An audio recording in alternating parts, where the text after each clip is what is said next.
He's here. So, Am I? Oh through yeah, deductive totally. reasoning, I figured it out.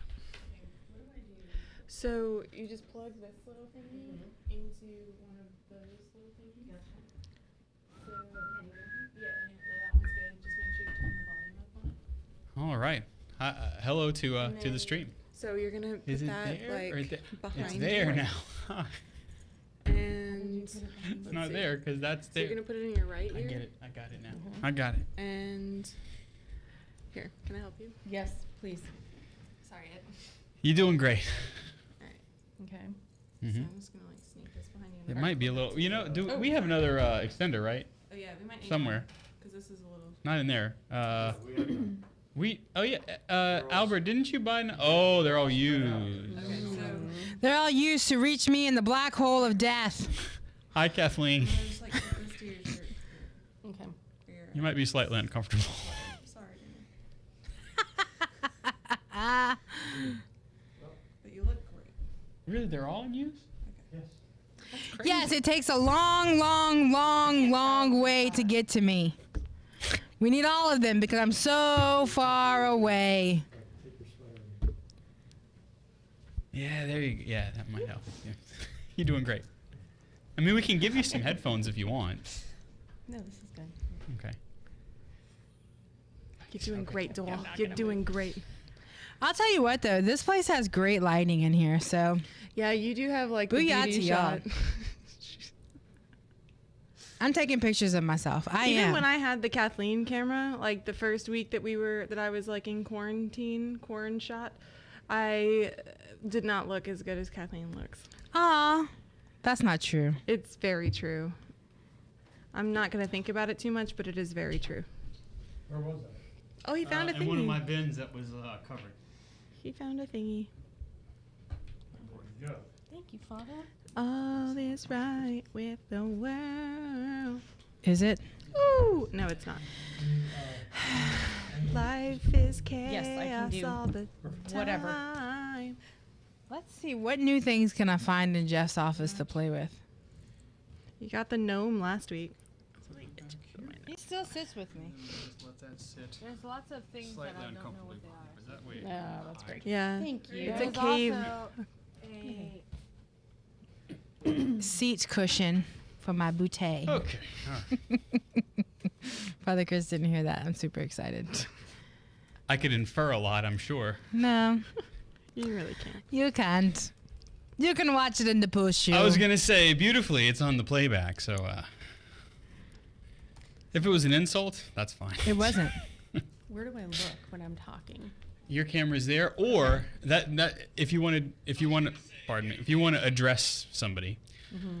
But typically, you're just kind of talking to us. Okay, Yeah. that's what Mhm. I was. Yeah, if Not you're really gonna, feeling anything. if you're talking to Kathleen, it makes sense to look in the monitor. Okay. You can 'Cause you can't look look off back into at her. space because that's where I am. Yeah, I tend to look and Actu- like Kathleen. Actually, Kathleen? to us, you're not in space. You're Yeah. sitting behind Danielle. Yes.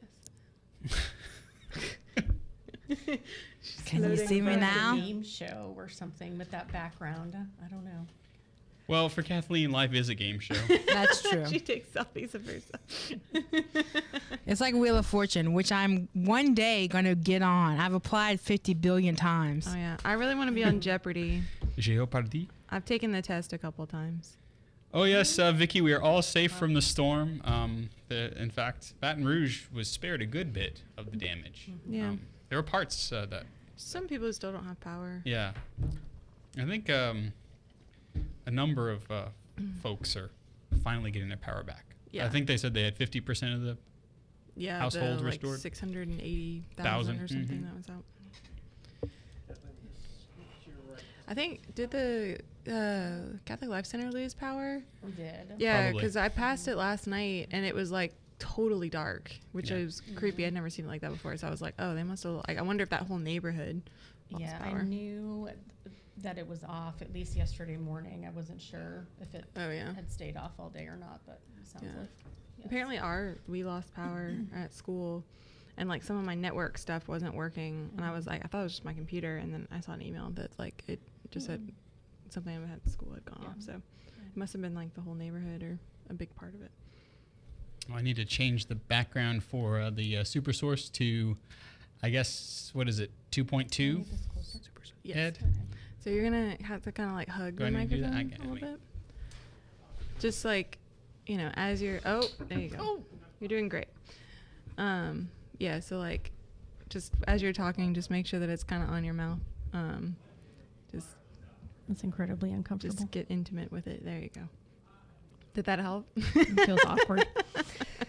Thank you so much for that. Oh, I'm so happy that I get to do this with you. I love getting to make Danielle uncomfortable in professional situations. This is fantastic. It's just like old times. I think the last time I was here with you, we were reading Humane Vitae. Oh yeah. Sorry. Oh, Jeez. It's an old desk. It's very old. That was shocking. But you know what? I still have people who are like, I really liked that y'all did that. If y'all did that more, like I would actually get through some of the encyclicals. And I was like, well, I don't actually do that anymore. But like, it was really nice. cool that, Yeah. people listened and they thought that was a good way to like take Well, in the if you'd encyclical. like to do it under the guise of the Catholic Underground, you certainly true. could. I think it would be cool, especially like I would love to do some of the like more prominent ones. I'd like to do like a CU digs in, and then I've been wanting to do that for the Vatican II documents for a while. Yeah, like Nostra Aetate, that would take no time at all. Gaudium et Spes, even if you just did it in like parts, like part 1 or something. I don't know. Yep. Yeah. Hi, Sharon. The ones that you find on YouTube are just like weird voices. Gaudium et Spes. The people of God believes that it is led by the Lord's Spirit. No one wants to listen to that. Siri reads. That's right. The people of God believes. Gaudium et Spes. Oh, I was listening you to, mean let's spies? see, what was the orchestral movement?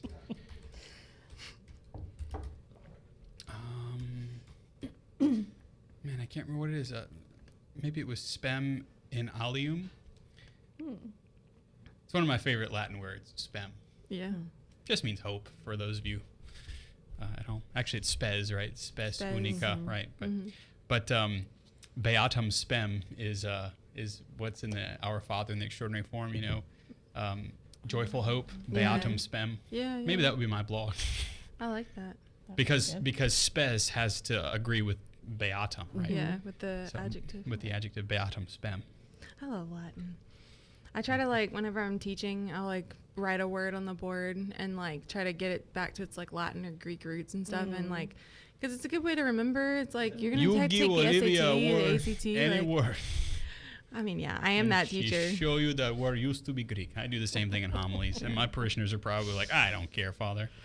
But I'm like, this is good for you. You should be able to do this because that way, any word that you see, you can try to figure it out. Mhm. But they're like, oh, okay, whatever. I must admit, I do that all the time That's good. Yeah, because I'm part weirdo. yeah, But you But have to be. If you're Catholic, that means that you celebrate the fullness of weirdness too. yeah. Yeah.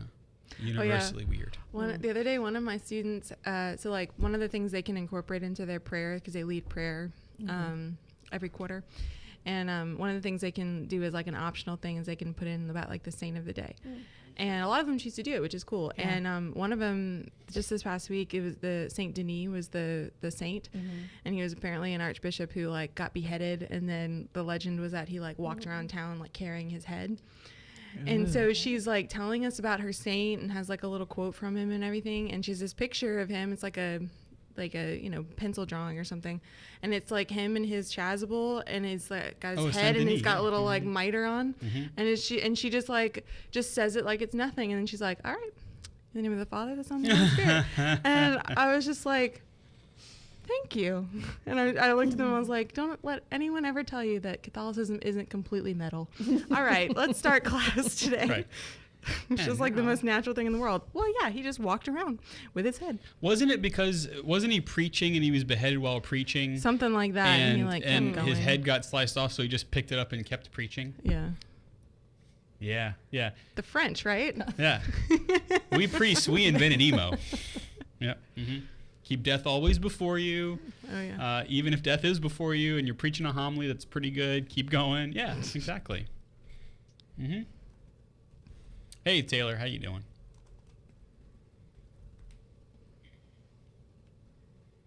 I want to share this on my timeline. What's up? So you're doing schoolwork. I'm adjusting my lesson plans for the 8,000th time. But you know, it's all good. I'm learning this semester is teaching me to be completely flexible. And you know what? It's gonna be fine. It will be fine. We're still gonna learn. Yep. We're gonna be formed. We're gonna pray. Yep. It's all gonna be fine. You know what? You'll get to the end of the semester one way or the other. Yes. And I am not That's kind of how I powerful feel enough to about. affect their salvation. So I'm gonna do what I can, but it's not gonna be That's what I feel about mass. catastrophe because of me. Sometimes mass can be, especially if there are a lot of moving pieces. Ooh, yes. And I have yet to go to mass where we haven't gotten to the end of the liturgy. So it's Exactly. kind of like at some point class time's going to be over. Right. So Yeah. however we land and arrive, you Yeah. know, Yes. might be a That's bumpy landing. We might even have a minor event. However, we're going to get to the end of it. We will figure it out. Taylor is drowning in graduate schoolwork, but doing pretty well. That's good. Ooh. Welcome to my life. Yes. That's right. Kathleen. Danielle feels Me too. that. Yeah, So and does Danielle, Kathleen. yeah. Are you working on a graduate degree? I am writing my thesis actually right now. Oh, okay. This semester. Fantastic. Yep. Wow. You'll find out more about Danielle in a moment. Can I read your thesis? Uh, I'm a good proofreader. She is. She's very I'm good. very astute. She'll be both honest And I'm very cute. and a little gushy. Because she gushes over well-written things. Oh. Well, then if there's not gushing, I will be concerned. No, actually, I would appreciate that. I like a sharp, honest critique. Yeah, I'll give you like my honest thoughts, but also like I balance like that there's always good that might have some like tweaking. But yeah, and I'm just interested. And I've read stuff that you've written before, so that's not super. And it can only get better, right? So No, I mean like you put up this huge fight to get me to read stuff before, and everything turned out fine. So let's draw on that experience. Let me read your thesis. It's kind of a creepster, but it's okay. It's all right. I like reading academic things, and I She don't get does. to write or read them anymore. I mean, not like I'm talking about like on the graduate level, you know. Sure. So I like getting to read higher level thinking things. Yeah, Paulette says she watched Jeff Blackwell's video. Yeah. Happy to see him doing well. We are too. We're very well. Not that we don't like Albert. We're glad Albert's here, but we're rooting for Jeff. Of course, Albert's rooting for Jeff too. Yeah. We would be appalled if he wasn't. That's right. We'd have to give him a talking to and a very strong drink, and then persuade him otherwise. Can I just get a strong drink? Kathleen, this is the Catholic Underground. Of course you can. I didn't know that was an option. I'll skip the strong talking to. Okay. But you, I mean, look, give me a second strong drink and you can say whatever you like. you can talk to me however you like. I guess we should pray really quick here since Okay. we're about 2 minutes out. In the name of the Father, the Son, and the Holy Spirit. Amen. Holy Spirit, be upon us as we undertake this work of evangelization. We give thanks for the gifts that you have given us to allow us to broadcast, to speak the truth to those ears that wish to hear it, and especially into a world that does not. We ask that you would give us fortitude and boldness and charity in our speech. Help us to say things that will help those on the way to salvation. We ask that you would protect our equipment from the deadly attack of the enemy, give success to the work of our hands, and help us in all things to praise the name of your Son, Jesus Christ, who lives and reigns forever and ever. Amen. In the name of the Father, the Son, and the Holy Spirit. Amen. All right. You know the drill. For those of you who might be joining us for the first time, this is the very last bit of the pre-show segment, and so we'll go to our EWTN network programming for about a minute, and then at the top of the hour, the official show will begin. So you might see our fish screen there, but don't go anywhere because we'll see you in about a minute's time. Or you lose it, just call me, and I'll send you another one. Just go to joincoffeeclub.com and follow the instructions. Sign up today and help us spread God's word. You will be glad you did. Or do it for me, Louis Prejean. You can even deduct it from your income tax at the end of the year. Come on, sign up today and get your new travel mug and show everyone you support Catholic Community Radio. You won't regret it. Just go to joincoffeeclub.com. That's joincoffeeclub.com. The way, Our catechism, the truth, Holy Scripture, the life. Catholic tradition. Now more than ever. WPYR 1380 AM Baton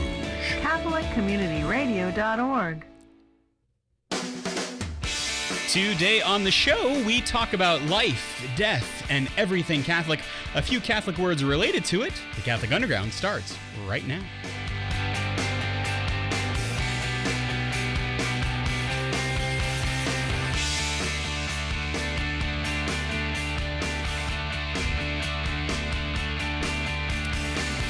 Alrighty, you have hit the play button on the Catholic Underground. We are the podcast cutting through the noise and bringing you the topics that matter. It's episode number 430, I think. 29? 429? I don't know. I've lost count, but if you're keeping count, we hope that you are. I'm Father Chris Decker. Joining me this week, we've got Kathleen Lee. She's over in, Kathleen, I think we should just call it Studio K. You know what? I like that. I like that a lot. I'll take Kathleen's it. in Studio K. She joins us. Also joining us, we got Olivia Galino, our student of life. Yes, that's me. Hey, Olivia. Hey. Also, Jeff Blackwell is still on assignment. His assignment number 1 is get better, and he's doing well. So for those of you who've been asking about Jeff and praying for him, he's in fact doing very well. He had to go back into the hospital briefly, but that situation's been sorted out, and so he is on the mend. In his place is Albert. Albert DuPont is working the audio board for us so that we will sound, generally favorable. So we thank Albert. And Ed Ball is running video in the video cave there. So The ball pit? The ball pit, as believe it you were. think? Yeah, lest I forget the vocabulary. And thanks, Ed. And we've also got joining us as a special guest, someone who is very, very near and dear to the Catholic Underground's heart, because she's one of our biggest fans, is Danielle Van Hout. Is that right? Hout. Yes, like shout. I like shout. Yeah. Very nice. How many times have you had to say that in your life? It's okay. That's right. Make me wanna shout. It's not worth counting. Danielle Van Hout is the associate director of the Respect Life office at the Catholic Diocese of Baton Rouge. So for the Catholic Diocese, anytime there is a Respect Life issue, you're the phone call, right? Usually, yes. Yeah, welcome to the show. This is the first time you've been on the Catholic Underground. It is. Long Wait, time really? listener, first time caller. That's right, yeah. So Uh-huh. it's exciting to be here. Yeah, That's so shocking. so we're glad to have you on because when this show comes to air, it's the month of October. And so even if you might be watching us or listening to us in a different month, the month of October, in addition to being the month of the Rosary, it's also Respect Life Month. It is. And is there a particular reason for that designation, do you know, or is it just October was the month they picked? Well, it's interesting because it was in the encyclical Evangelium Vitae that Pope John Paul II said that there should be a specific day set aside to be designated as Respect Life Sunday, and it was Something the first- slightly more important Right. than like chocolate chip cookie day. It's a little bit. Yeah. National Donut Day. So Yeah. So it was the first Sunday in October. Okay. I don't know how much, I tell I you, don't know there's particularly something why, about but- October, right? Because you have a day, October 13th, which was one of the days connected to Our Lady of Fatima. Now you have Blessed Carlo Acutis, That's right. the little programmer saint. So all these neat things happen in October, and so it makes sense, that why not? In the wise mind of the Church, Yes. October is officially Respect Life Month, and so we thought we'd spend a show talking a little bit about that very thing, about what it means to say that we respect life, and that it's not just what people think that it is, right? But to get that conversation started, we probably need to establish our bona fides, right? What authority does the Church have to talk about these issues? In fact, we hear it pejoratively all the time, especially when there is an issue coming up like, a Supreme Court nominee or something. Abortion is always, always, always at the forefront of these discussions. And the very first thing pejoratively is like, you have no business, Catholic Church, telling me about what I want, who I should respect and how. And so what business do we have talking about life issues? Right. So there are so many starting points that we could kind of jump off into this. It was the Catholic Church who really first, it was Christ who Indeed. first started to call attention to just the intrinsic dignity of each individual human person. Yeah. And something from Gaudium et Spes, actually all the Second Vatican Council documents that always jumps out at me is the Second Vatican Council was recognizing all of the turmoil in Yeah, the world, all of the sure. questions that And people were especially man's encountering. inhumanity to man, right? So really the immediate fallout of the World War II generation, trying to rebuild everything, including this notion of what is man. Right, right.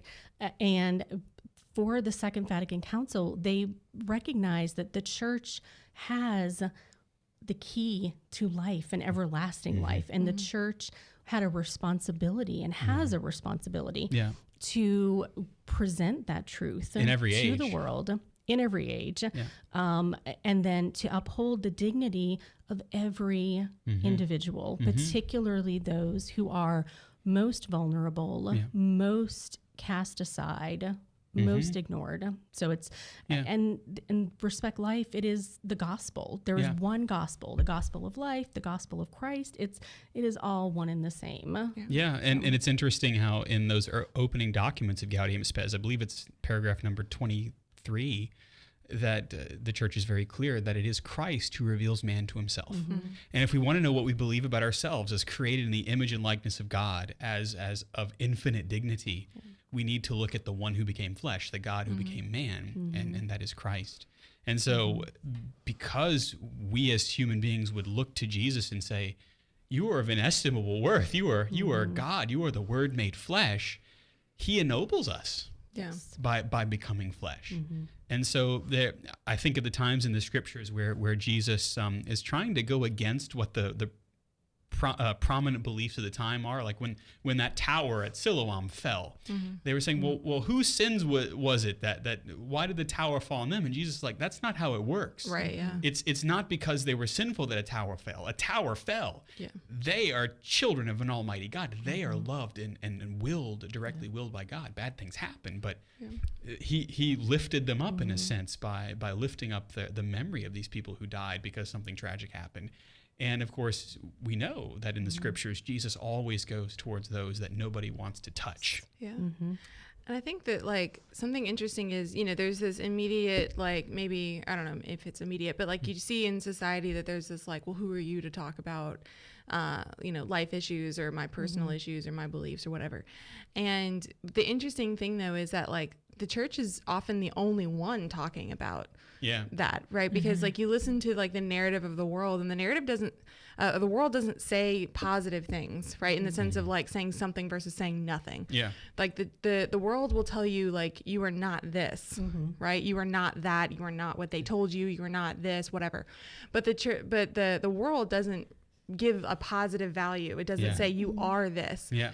The church, though, does, right? And like Gaudium et Spes even says, like, people hounded by hunger call upon those better off. I love that. Hounded by hunger, right? Like, so even if there's a sense of like, well, I don't know that I believe what you believe, or like, what are you going to try to like do to me, like people who are in a state of longing and of that kind of deep interior poverty, right? Like I think I know all these things that I'm not, but what am I? Right? And we have to have somewhere to go with that question. And those are like those existential foundational questions. And especially like in a world that's inundated by new technology all the time, that's constantly bringing up those questions. Right. I have to have somewhere to go to ask that question of who am I? Right. And not what am I not? Exactly. And I know, Kathleen, you and I were talking before the show about how predominantly in our culture, everything seems to be relegated to that's just your opinion. Yeah. And that there's no absolute anything, right? Well, yeah, and yeah, when we talk about that, this is my, the world is telling you, like, speak your truth. Look, boo, if I'm talking about my truth, like, I know that the truth, whatever truth I come up with is not even going to compare, like, it's so flawed. Like, I'm not relying on what I think is true. Yeah. So if I'm the Bible, there is no Bible. Right. Talking to my students, I'm like, what a gift to be able to say, this is the truth, and I can stand in this truth, and I don't have to worry about like, where did it, how can I defend my truth? I defend what the church teaches, and I don't defend that on my, the truth of the church. I don't defend that on my own, and that's what's so beautiful about everything the church teaches, is that The church never says this is just, I've said this a million times. The church doesn't say this is just it. You have to believe it because, I tell my students it's not like a whole bunch of old men are sitting up in an office somewhere going, what can we just make people believe? Yeah. There's so much beauty in the teaching behind why we believe what we believe about life and human dignity, and when does life begin, and when should it end, and everything in between. There's beauty behind the teaching. We just have to be able to find it and sit down, and we're encouraged to do that. Right. And we've become such a people of the headline. If it doesn't say it in the headline, I get all that I can understand. I know everything I need to know about an article from the headline. Yeah. And that's why there's so much misunderstanding about what the church teaches. That's right. It's kind of the clickbaitification of church teaching. Right. Yeah. Yeah. Exactly. I'm just speaking about where the church kind of derives some of her authority, especially in the midst of all the technologies that are out there, because we can tend to, especially now, go, well, because we can do so many things with technology, and because we can fix so many issues, even biologically speaking with technology, we should let technology be the leader. Right. Yeah. But the CDF, so that's the Congregation for the Doctrine of the Faith, in 1987. The Congregation for the Doctrine of the Faith is what kind of legislates and makes sure that the truth is being taught, that the truth is being upheld as Christ has revealed it through the Scriptures and His church. And you'll remember a man by the name of Joseph Cardinal Ratzinger, who became Benedict XVI, by the way, in 1987. The cutest pope ever, according to Olivia. Said in 1987, the church's magisterium, so the teaching body of the church, does not intervene on the basis of a... my computer went to sleep. Of a particular of competence. a particular competence in the area of the experimental sciences, but having taken account of the data of research and technology, it intends to put forward, by virtue of its evangelical mission and apostolic duty, the moral teaching corresponding to the dignity of the person and to his or her integral vocation. So the church understands her authority not only just as something given by Christ, but able to speak morally on the issues of the morals that correspond to, first of all, human dignity, to the fact that we are human beings. Right. I think what the church is asking, what the world in general is not, is a question of just because we can, when it comes to technological advances, and especially having to do with human life, just because we can, should we? Yeah. And what is our responsibility? And I think that, we're talking about technological advances and all these things that science has come up with in terms of how we manipulate human life. The question is not, what should we or shouldn't we do? It's, let's do what we can do. It's available. We have this technology. Let's do it. And it's like, okay, nobody's looking at the repercussions of it. Well, and I think that's tied to like what you were saying earlier too about like your truth, my truth. Like, I was talking with, with my students about like ethical relativism just this past week. And one of the things we talked about was like how relativism says that in a world where like, at least when it comes to like ethical choices, but there's all types of relativism, cognitive, which just like has to do with truth in general. Like when it comes to relativism, I look at anything, like my survey of the world, and I take out, this is all happening like subconsciously, but I take out anything that's objective, right? And I leave in anything that's subjective.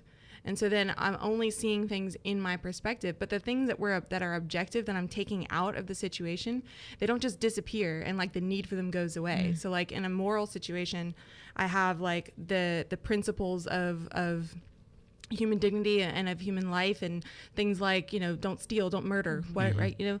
And if without those principles and without the person of the divine being that sets those order, that order in place, just like he sets the laws of physics in place, without that, there's this gap there, and I put myself, I have to, right? There's got to be something there, and all that's left is me. So I got to put myself in that role. And so I do make up the rules. I am like the arbiter of my own truth now. And that's a dangerous place to be, because like I am not God, right? I can think that I am and I can act as if I am, but the consequences of that are going to be far reaching. Yeah. And the really sad thing about that, right, is that left to my own devices without God, and I've been meditating on this for quite a while now, Left to my own devices without God, I will attempt to play God. And because I cannot create out of nothing, I will attempt to create out of something that I have destroyed. Yeah. I bring something down to its base elements as best as I can, and I can pretend that it's nothing out of which I'm building a new something. That's really good. Oh, Yeah. And I mean, that's the basis certainly of socialism and of communism as well, is that we destroy the old order and we use its pieces to build up the new thing. And that's relativism, writ large. That's the ultimate failure in order for relativism to succeed, is that I play God and destroy because I can't create out of nothing. Right. And so whenever we start talking about this very core principle that is being pro-life, it's no surprise that today in the world in which we live, it's a powder keg no matter what. Yes. And that's why the church speaks about being pro-life in a holistic sense, right? That it's concerned with dignity of the human person at the very core. Right. And it's depending on who you ask to define the term pro-life, you will get that many different answers. Yeah.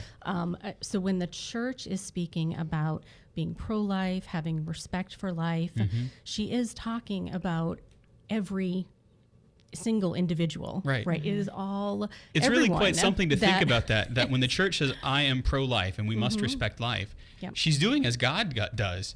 God knows the hairs on the head of every person that has ever lived and will ever live. Right. And the church is attempting to draw all that into herself as a mother, right? Right. And it's, there can be tension with that for different reasons. Sometimes we may misunderstand what that means. And we may think, well, but, not all of these issues are equal and this, and that's true. That is not what the church is saying. But what is equal is the sacredness of every human life. Yeah. So we need to acknowledge that. And there are particular issues that weigh more heavily simply because of the prevalence of them, the act itself, but every single life is sacred. That's right. And it's important to note what the word sacred means, right? If we want to go back to even the beautiful Jewish words of being kadosh, right? Of being set apart, of being set aside, not just so that I can kind of sit in my own corner and do my own thing, but set apart for God's service, to worship God and to be a vehicle of how God wishes to work. It's like the gospel that we heard this weekend was the one of the king throwing the wedding feast. And whenever we, by virtue of the dignity that we have been invited to the wedding feast, and then we are clothed with the wedding garment in our baptism, the Lord then kind of makes us servants to go out into the highways and hedgerows and draw more people in. And so that's even the apostolic nature of why we as human beings are called to respect life, because we're drawn up in God and the church's desire to respect every human individual and even every hair on their head. Exactly. And that is one of the primary reasons we can't separate the evangelical call of the church, even when we're talking about issues of respect life, or natural family planning, or whatever else. Our desire is for everyone to be drawn into deeper union with Christ and to come the church. to know him so that we can know about ourselves, which smashes the chains of relativism because it draws us into something bigger than ourselves that we must encounter. And how much more important would it be that we encounter it in a positive and loving way? Absolutely. So we'll talk about the preeminent issue, but first we should remind you that we are the Catholic Underground.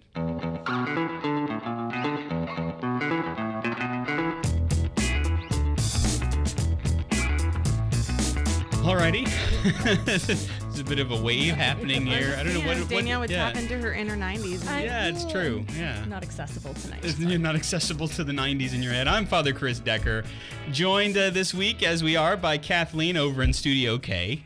Hey, Kathleen. Hi. Still here. Still here. Yeah. Do you have any snacks at your K table? No, I ate them ahead of time. Oh, we'll have to night let cheese. craft services know. No night Jeff, cheese. I am, in Jeff's realm. Yeah. So there are poppable pork rinds. Oh. I haven't made it to the microwave yet, though. So I see. That's good. 'Cause Oh, poppable. Okay. Yeah. It's like a little popcorn bag, but it's pork rinds. That I've never. is- That's a deep magic for me. Yeah, that's a feat of technology right there. Yeah. Also joining us, Olivia Galino. Pork and, rindless. and from the Diocese of Baton Rouge Respect Life office, Danielle Van Hout. Hello. Hi, Danielle. It's good to have you here because already the show has been ennobled by your presence. Oh, thank you. And we're talking about pro-life issues, and so we figure as we kind of launch into a deeper discussion, we'd start with the preeminent issue, right? And the church, this is what makes all the headlines, is the notion of respecting life from the moment of conception. Yes. And that is, and why do we call that the preeminent issue? Well, there's a few reasons that the church recognizes that as the preeminent issue. First, when we look at the scale of which, the frequency of which abortions are occurring, since Roe v. Wade has passed, just in our country alone, we've had over 61 million abortions. 61 million. And so the loss of the innocent life of a child that's another aspect that leads to this being the preeminent issue. The most defenseless life is taken. And then the woman does not leave that abortion unchanged. Right. She has been profoundly wounded as well. Yeah, and it's not just a physical wound. Exactly. It's a spiritual wound, right? Deep Think of kind of the spiritual Lord of the wound. Rings. You know, the dagger may create a wound that you can see, but it also in Frodo created a spiritual wound, something that he could see when he closed his eyes, so to speak. And abortion really much is very much that. Yeah. Because it's another soul.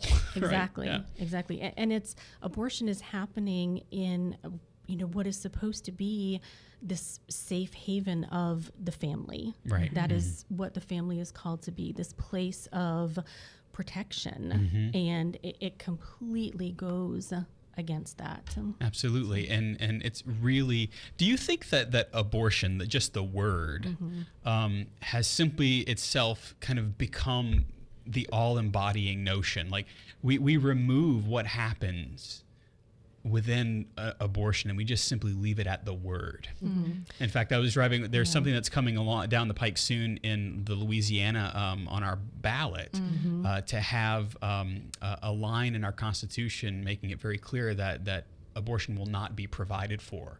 And there's no way in which ever the language of abortion can be provided for in our Constitution. And so that's up for a vote, right? A referendum vote, right? And I saw the first time the vote no for that on a big billboard as I'm coming across the Mississippi River Bridge, and it says protect abortion.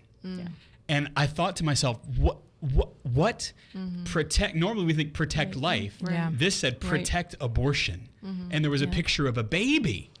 Wow. And I'm like, so just that image itself is attempting to kind of twist so that abortion itself is in some way connected with life, but we don't make the connection that it's terminating it. Right. You know? And I think when we're talking about abortion, there are so many different levels on which this conversation is taking place. And we need to recognize that on one level, it's a lot of sound bites that we're hearing. I think for most people, they are not having conversations about abortion.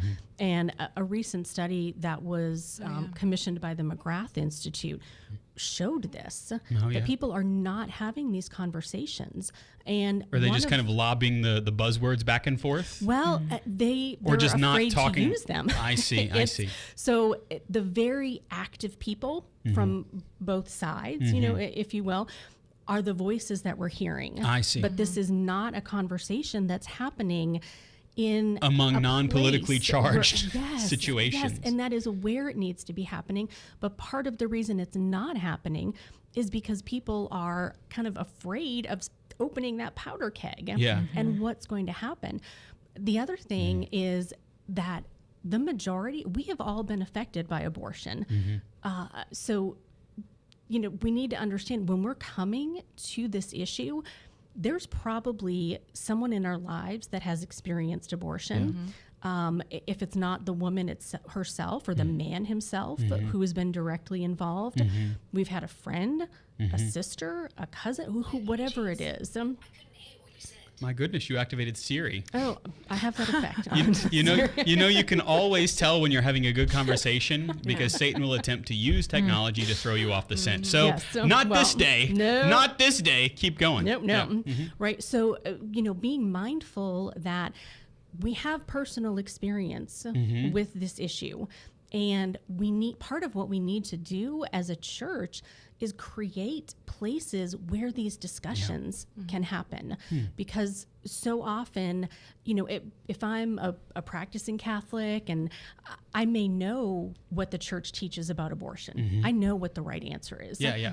But if I'm struggling and thinking, how do I reconcile that? Now, where am I going to go to talk about that?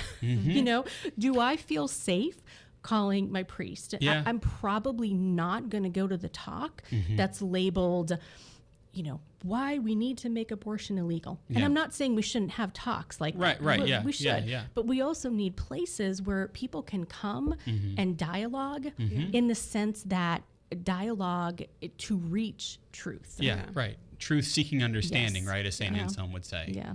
Yeah, Kathleen, actually, you have an interesting perspective because you worked briefly for the Women's New Life Center. Yeah. And so my hunch is that some of this was new to you as you were going into that position, trying to kind of encounter those who were perhaps trying to find a safe place. Yeah, when it comes to like abortion, whatever side you're on, it seems to be that you either you're accused of loving one over the other. Yeah. And so I remember, and I think I've shared this here. Our clinic that we offered free pregnancy tests, free ultrasounds, free professional counseling, which was important because we were looking at the woman as a whole. Yeah. Not just what was quote unquote are considered physically wrong with her, her pregnancy, the language, right, that they use, But her as a whole being, and what this not only did, affected her physically, but emotionally, spiritually, even.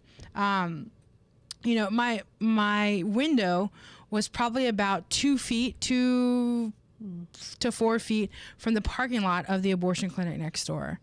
And there's no way, I tell people this, I would tell people this all the time. There's no way, even if my clinic was not what it was, if my clinic was, say, a bank or something else, there's no way that you can see and witness the humanity and the inhumanity, and not be affected by that. That's right. Hold that thought. We'll be right back. We're the Catholic Underground, and we will see you on the other side of the break.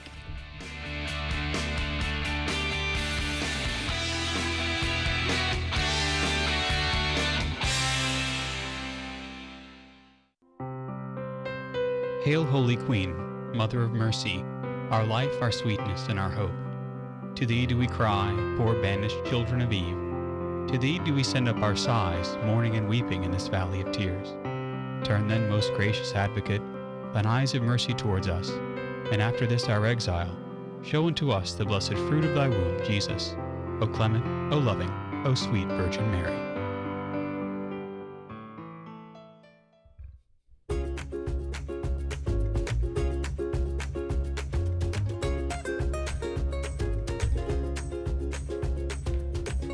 Oh, yes, my friends, you have found the Catholic Underground somehow, by hook or by crook, or just by, viewing the podcast and saying, hey, that sounds interesting. Yeah, maybe a Facebook link. Yeah, I'm Father Chris. If you're just joining us for the first time, or for the first time in a while, it's still me. Nice to see you. Joined by Kathleen Lee in Studio K. Also, we have Olivia Galino. And joining us specially from the Diocese of Baton Rouge's Respect Life office, Danielle Van Hout. Yes. Hey, Danielle. Hello. The inimitable.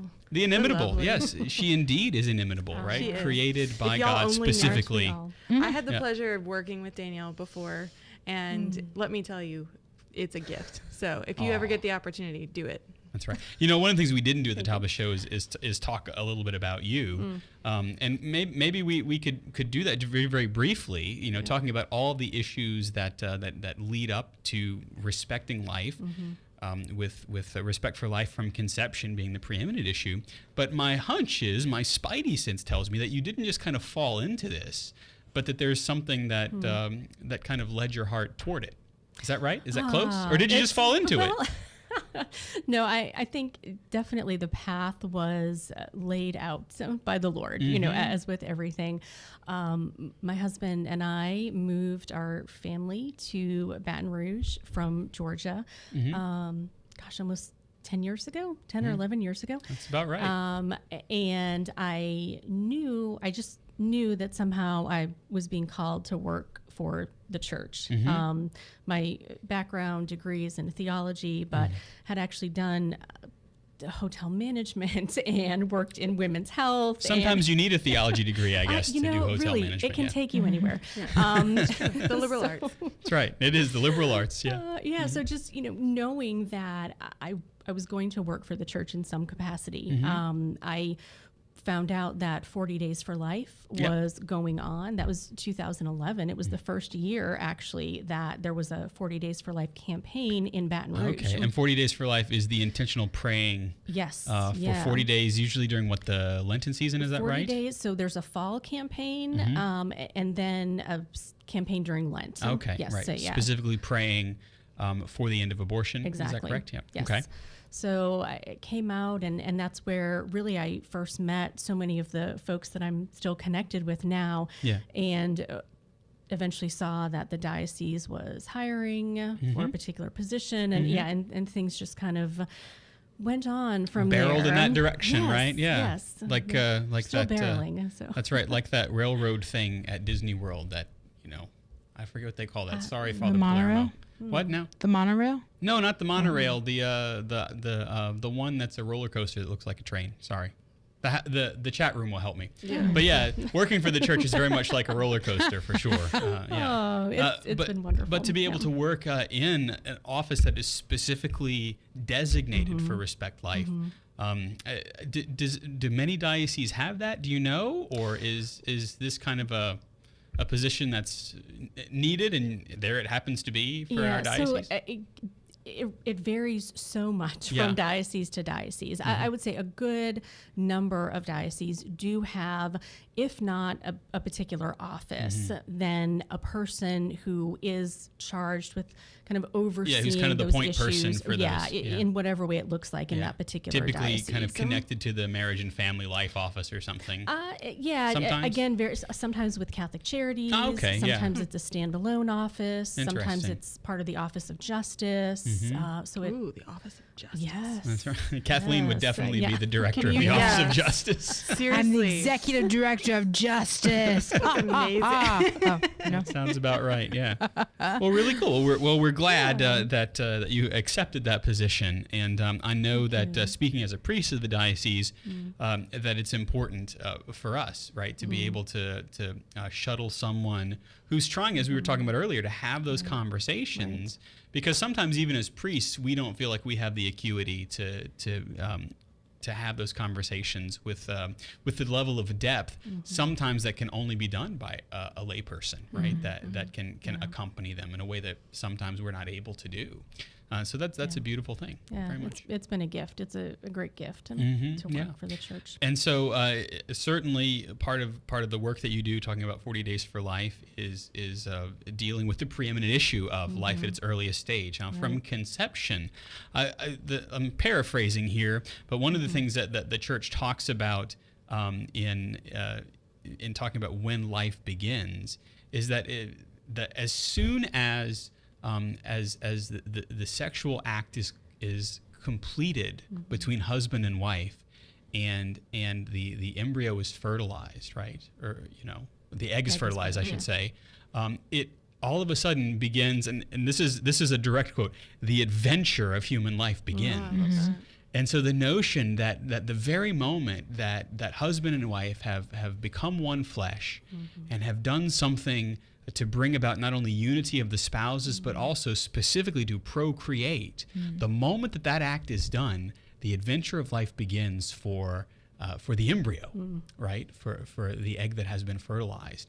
And so all of a sudden, that is the moment wherein the soul is given as a gift by God to that embryo, because it's its own.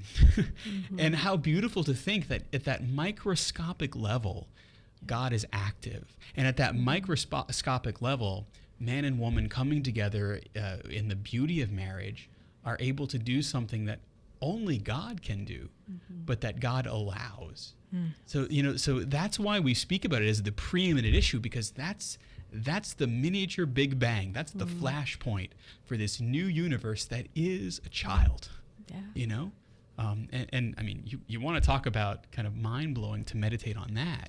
That's why we speak about that as the preeminent issue. But one of the things that we also know, especially as you do in the Respect Life office, that the phone calls that come into your office aren't just about pro-life from the standpoint of ridding our world of the scourge of abortion. Right. But also there are many other issues that flow forth from life beginning at conception. Right. Oftentimes, I guess because of the abortion thing in our just current relativistic mindset, we don't even really think about anything after conception because we're so tied up with saying it's not really, that's nothing.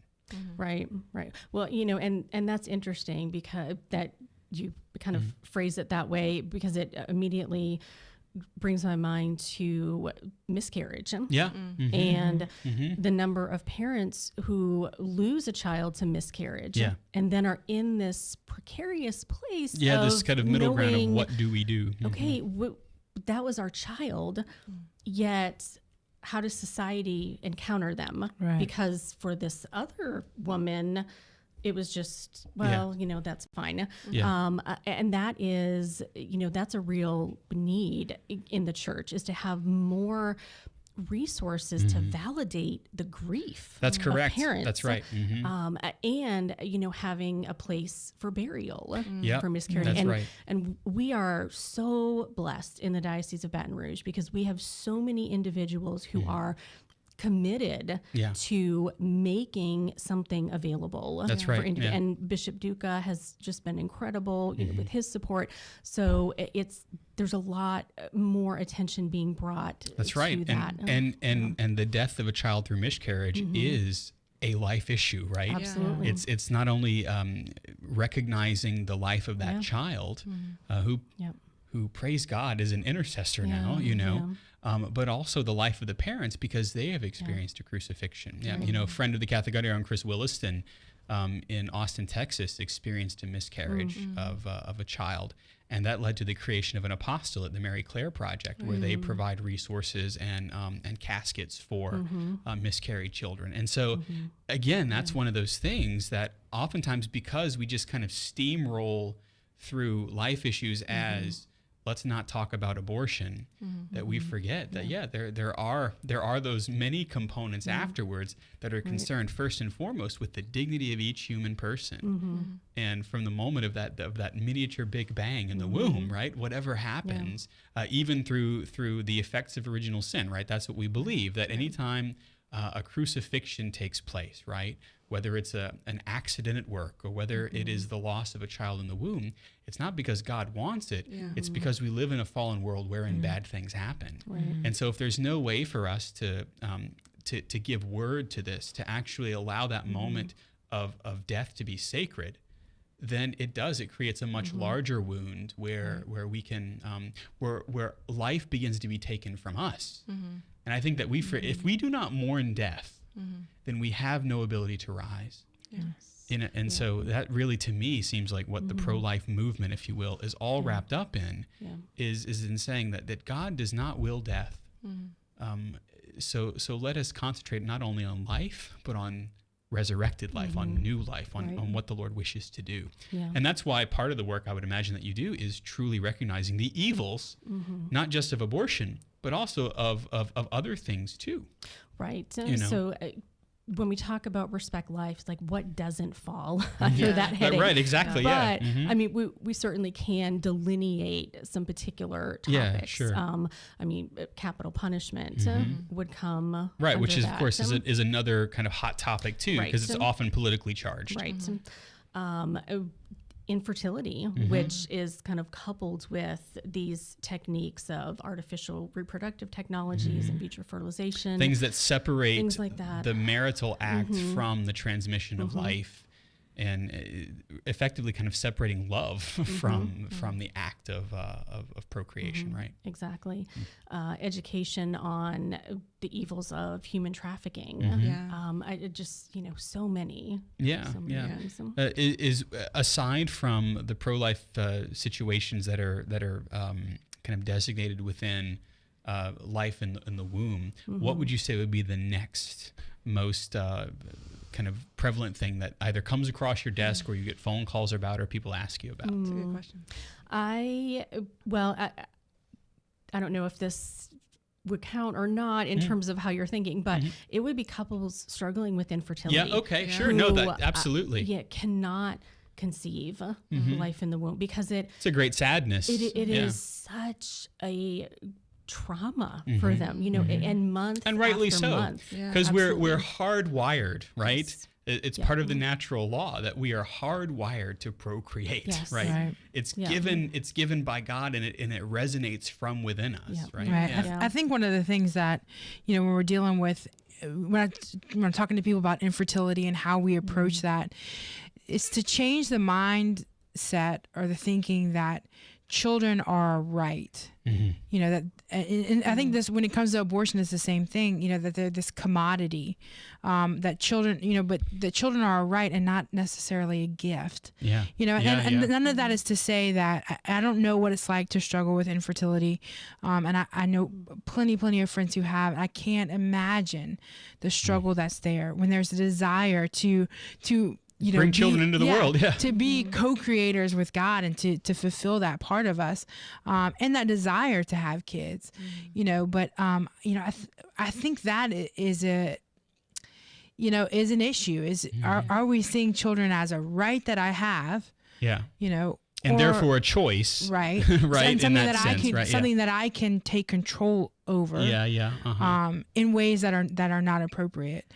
Or is it a gift that I'm allowing myself to be, and my spouse, right, to be co-creators with God in ways that are, that are acceptable. You sparked something in Olivia there. Well, I was thinking about it because I was thinking about that word commodity too, and I think that that's an opportunity for everyone to be pro-life. I mean, because I can be pro-life even if I'm never gonna personally encounter a lot of these issues, and I might never, but my role as being someone who is oriented towards life is to attend to the life, the life principle, the soul, the dignity of a human person, and I can do that no matter what. When it comes to miscarriage, I attend to life by practicing the corporal work of mercy of burying the dead. I can attend to life in every situation, and I should, right? I should always be discerning, how can I attend to life?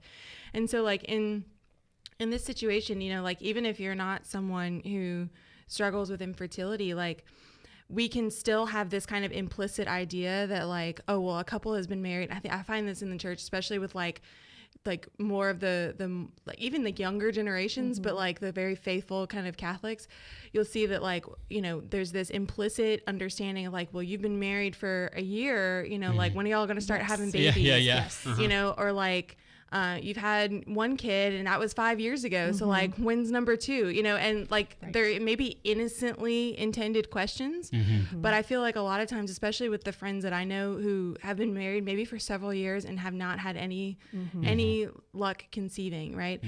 There's this great weight because there's this commodity that has been enshrined, and I can't get to it. So something is wrong with me. Something is wrong with us. I am not enough. I am broken. And that's in a maybe innocently intended way. It's an inattention to life, right? The life that's in front of us. Yeah. Well, in a sense, it's almost a riff on human trafficking. It's making life into a commodity, right? Something to be traded. And whether that trade is, I want to be able to talk about my grandchildren, and I want what my other grandmas have, and things like that. That's a real important discussion to have, as you said, to be able to have those discussions, but to be able to inject human dignity into it, right? Because it's there. but our world teaches us to live a fake gospel that is only concerned with humanity as the commodity, right? And I think that's where we can talk about other areas like what you were talking about, prison ministry, right? And the capital punishment, and the death penalty, and things like that. That to be able to recognize life at every stage and in every situation means that we even recognize what happens whenever somebody has transgressed against either divine or civil or natural law in some way, that even then they still have a responsibility, or we have a responsibility to recognize their dignity. Absolutely. I was going to say, and that brings us to our word of the day, if I may, right? We figured we'd do a little segment that we call Catholic Vocab. Yes. And so our Catholic Vocab word of the day is restorative justice. All right, so restorative justice. And this is what we talk about, how we as Catholics are called to encounter those who have transgressed against the law and are now imprisoned. And as a potential way of saying what more can be done other than terminating the life of the person who has perpetrated a crime. Did I get that question right, I guess, or that kind of setup right? Going to the root of these issues and restoring not just what was lost through the crime, or trying to make restoration, but also restoring the person and the dignity of the person, and looking at that. And that's, none of this is quote unquote easy. Like these are hard. That's right. Yeah. These are hard, weighty. Yeah. issues. Right. Well, because again, if you've been victimized or you've been wounded by someone, oftentimes the last thing we want to do is recognize them as a human being, because they didn't afford us the same dignity. Right. Sure. Whereas the U.S. bishops say a Catholic approach begins with the recognition that the dignity of the human person applies to both victim and offender. And the bishops say that we, quote it, we believe that the current trend of more prisons and more executions with too little education and drug treatment does not truly reflect Christian values and will not really leave our communities safer. We're convinced that our tradition and our faith offer better alternatives that can hold offenders accountable and challenge them to change their lives, reach out to victims and reject vengeance, and restore a sense of community and resist the violence that has engulfed so much of our culture. And that I think is probably a good introduction to the notion of restorative justice, is what can we do to restore not just the victim, right? Outside of trying to seek vengeance apart from the vengeance that ultimately is the Lord's, right? But how can we also restore the offender? And that we have a responsibility to do that in as much as we can, and not just simply terminate the life of a person who has committed an offense. Yeah. Here in Louisiana, we have a pretty tough prison called Angola. And, when I was in high school, I learned a lot about the death penalty from one of our sisters, Sister Helen Prejean, who wrote, of course, Dead Man Walking, has extensive experience with people. And walking with them, Right, and walking with people who are on death row. And, I really, before that, I was like, well, lock them up, throw away the key, whatever. But when you look at the opportunity that people have, even when they're locked up, and you look at the history of Angola, it's had a pretty bloody history. But now they have these programs where these men can feel like they have something to contribute to society. And many of them will tell you, I remember going to a retreat put on by inmates. And they do a fantastic job. Those guys are phenomenal, right? And I remember they were telling us a little bit about themselves, and they didn't take that opportunity to say, look, I don't need to be in here, so whatever. No, right? Many of them said, look, I am where I am because of the choices that I made. But the opportunity that they have to minister, many of them are ministering in a hospice program that's set up. They're building and making things. They're contributing to the little society that is is the prison.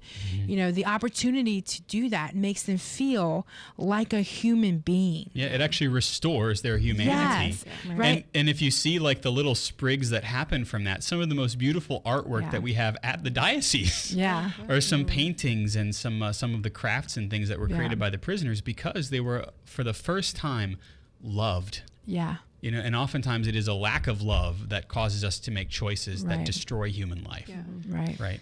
There's a documentary called Serving Life, and it is about the hospice ministry at Angola. Oh, wow, okay. So yeah, that would be. Oh, you just gave us a shadow pick of the week. I Yeah. like that. And that's very cool. There you Yeah. go. Serving Yeah. life. Okay. Yes. Yeah. We'll have to see if we Yeah. can find that Yeah.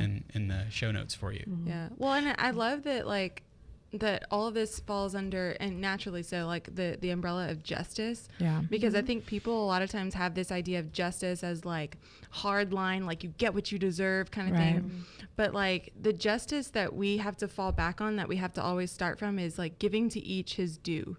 Right. And so that's why, you know, justice sometimes involves like punishment, right? Yeah. Like some kind of punitive nature or activity, right? Because like if I haven't given to someone else their due, I've committed an injustice that Right. has to be corrected, right? But we can also go too far the other way and like start to commit injustices to other people Right. and call it justice. Yep. Right. And so When like it's just vengeance. when it's just vengeance, yeah. And so like restorative justice is beautiful because like at its heart, it's about like calling you back to like the way that you were created, right? Yeah. Calling you back to the beauty of your creation and saying like that what you did before is not you. So like come back to that, right? Because what you're due is eternal life, right? Or like what you are made for is eternal life, right? And it's something that we are co-creators with God to reach, right? To attain. But like I feel like mercy is so often missing from our sense of justice, especially in our society that like radicalizes everything. Yeah. Right. And justice and mercy are like not friends. They don't talk to each other. When no, like when you look at true justice involves mercy, because mercy is what allows me to like take a step back, even if I have to do it mentally, like my own presuppositions, to take a step back and see first the person. Yep. And then To reach into their yes, situation yeah. and provide aid. And that as I takes can. that takes effort, right? It It's does. very easy to look at a rap sheet, to look at what someone did, to look at like just the cold hard facts and make judgments, right? But again, that would be making myself God, Right. right? And even God first looks at the person. God calls us by name. And so like if we're going to do anything and call it justice, we have to do that too. Yeah. Well, I think, you know, when we look at this issue, it's the same as looking at abortion. There is not one side or the other. You know, when we talk about dealing with criminals and people who are in prison, a lot of times to advocate for the life of a criminal, people will say, well, you don't advocate for the life of the victim. And that's not true. So when we talk about being pro-life, you know, and that's what I love about October, and that's what this month of pro-life is that, yeah, I'm involved in, anti-abortion work, right? But to say that I am pro-life means that, man, there's so much more that entails. Yeah. You know, that it's not just an abortion topic, that it's, you know, from the moment of conception to the moment of natural death, and everything in between. And real quick, are there any events or practical things that we can do in the month of October? Certainly there's 40 Days for Life Right, that comes up in yeah. these seasons. And that, you know, regardless of where people are, they can go and see if there is a campaign happening near them. So that's a great tangible thing to do. You know, I would say one thing would be pick a life issue that maybe you struggle with. Maybe it's capital punishment. Maybe, as it is for many. You know, right. And I would say start to read what the church teaches about that and embrace the struggle. Yeah, right. Like, don't be afraid to, you know, and if you need to get into Mother it with Church has God, broad shoulders do and it. God has broader shoulders. Yeah. Right. Yeah. Be willing to wrestle and lose, I guess. Yes. You know? Yeah, absolutely. Yeah. So That's good. you know, No, that's a very good thing. And Yeah, that's and that's part and parcel to being able to appreciate the dignity of the human person means taking this to prayer, right? But also being willing to be educated. And oftentimes that's the gap between saying I believe in this issue perhaps wrongly, and what does God have to say about it? You know, the gap there is to be educated, to form our consciences, not based upon the universe inside my brain, but to form our consciences on perhaps something that is outside of myself that is held to be universally true, because that's what the teachings of the church are, is that Catholic, right? Is that they're universally true, because Christ, his divine authority, certainly teaches us these things in Scripture, but then gives us the teaching body of the church to uphold those truths and to keep them, to kind of keep them always before us in every age, so that the church can read the signs of the times. And it's interesting that when the church reads the signs of the times, she doesn't change her truth based upon the times. She represents the truth in a language and in a way that those times can hear and then wrestle with. Absolutely. And still come to God, and still come to God. So that's very good. Yeah. And then we talk about outreach, right? Maybe it is going to pray before the abortion clinic. Maybe it is to get involved in prison ministry. Right. Maybe it is to do hospice care, Exactly. Look at what is happening in your area and see how you may be able to contribute. Yeah. Certainly with prayer, but with time, if you can volunteer, if you can donate particular items. Your local diocese, wherever you are, your local diocese has a laundry list of things they can get you involved with. Give I'm them a sure. ring. That's exactly right. And hopefully they have a Respect Life office or coordinator somewhere that would be able to talk with you. And then also we note legislative action is to be able to go to the voting booth and to support life from conception until natural death, and to not forget about the dignity of those that the world may cast off because they are not deemed useful or because they are deemed not rehabitable, right? To be able to practice that restorative justice in the way that you vote as well. All right. Well, I tell you, it's been wonderful to have you on the show, Danielle. I mean, great. And honestly, I thought it was going to be like drinking from a fire hose, but no, it was like having a nice, tall, cool, fizzy beverage that you've brought us through so many of the life issues that we as Catholics are called to struggle with, certainly, so that we can say, Lord, how are you calling me to see with your eyes? So thank you. Yeah, thank you very much. Thank you. It always helps priests too, because people think that we kind of just have the minerals to do it. No, we don't. We have to be educated as well. And so thank you. Yeah. Thank you. Yeah. Olivia Galino also hath joined us. I am here. It is true. That's right. And Kathleen has joined us too. Kathleen, we're so happy that you've joined us from Studio K, which is really only 100 yards away. Feels 75? like a million years. That's right. Yeah, so it's space and time for Kathleen.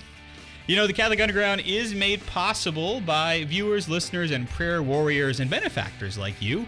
If you want to become an official Undergrounder, you can go to CatholicUnderground.com/donate and find out more. You can also help us out by letting other people know about us. If you liked this show, and if you like Danielle and her fantastic unfolding of respect for life, then remember to like us and heart us and star us on your platform of choice. And if the podcasting service that you have has a review option, consider leaving a favorable comment. And if you mention Danielle, you get 10% off your free podcast. Yeah, there you go. Yeah, so to all the gang who has joined us this evening, we say thank you. Also to Ed Ball, our video director, and to Albert DuPont, who has been running the audio in persona, Jeff Blackwellus. We thank you very much. Also, Jim Hayes, who is our research assistant with his crew in the lab out there in California. Thank you, Jim, for all your help and for your prayer for our apostolate. And you know me. I'm Father Chris Decker. I'm at Digital Catholic on Twitter and Instagram. By the way, Inktober is still happening, and I've got to go do my Inktober drawing for tonight. So if you want to keep up with that, you can follow me at Digital Catholic. And you have been listening to the Catholic Underground. We're cutting through the noise so that you can find the still small voice. We're happy you joined us, and we'll see you next time.